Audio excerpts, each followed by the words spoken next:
Andhra Pradesh high court के आदेश को रखा गया है बरकरार। बड़ी खबर, ईसाई धर्म अपनाने वाला एससी नहीं रह सकता है, यानी कि अनुसूचित जाति शेड्यूल कास्ट को लेकर यह बात कही गई है सुप्रीम कोर्ट की तरफ से। धर्मांतरण करने के बाद शेड्यूल कास्ट का दर्जा खत्म, एससी का दर्जा खत्म, ये सुप्रीम कोर्ट ने कहा। हिंदू, सिख, बौद्ध के अलावा दूसरे धर्म में धर्मांतरण पर अनुसूचित जाति का दर्जा खत्म, ये बात कही गई है। तो अनुसूचित जाति से जुड़ा एक बड़ा फैसला सुनाया गया है। ये पूरा मामला क्या था, इस दौरान हाईकोर्ट की तरफ से क्या, सुप्रीम कोर्ट की तरफ से क्या कहा गया है और किस तरीके से हाईकोर्ट के आदेश को बरकरार रखा गया है, पीयूष हमारे संवाददाता हमें ज्वाइन कर चुके हैं, उनसे ज्यादा जानकारी ले लेते हैं। पीयूष पांडे, आप बताइएगा इस दौरान सुप्रीम कोर्ट की तरफ से क्या कुछ टिप्पणी की गई है और हाईकोर्ट के आदेश को बरकरार रखा गया है।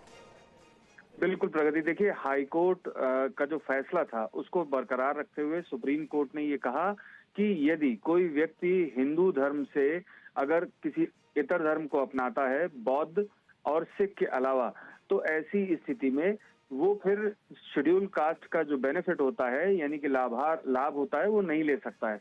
और ये कहते हुए सुप्रीम कोर्ट ने आंध्र प्रदेश हाईकोर्ट के फैसले को बरकरार रखा है। दरअसल ये मसला इस तरह से सामने आया कि एक व्यक्ति ने ईसाई धर्म को अपना लिया और उसकी परंपराओं का लगातार पालन करता रहा और इसके बाद उसने शेड्यूल कास्ट का जो बेनिफिट था उसको क्लेम किया और तब ये मामला कोर्ट में पहुंचा और इसके बाद हाई कोर्ट ने जब फैसला दे दिया कि अमुक व्यक्ति को ये लाभ नहीं दिया जा सकता क्योंकि उसने ईसाई धर्म अपना लिया है।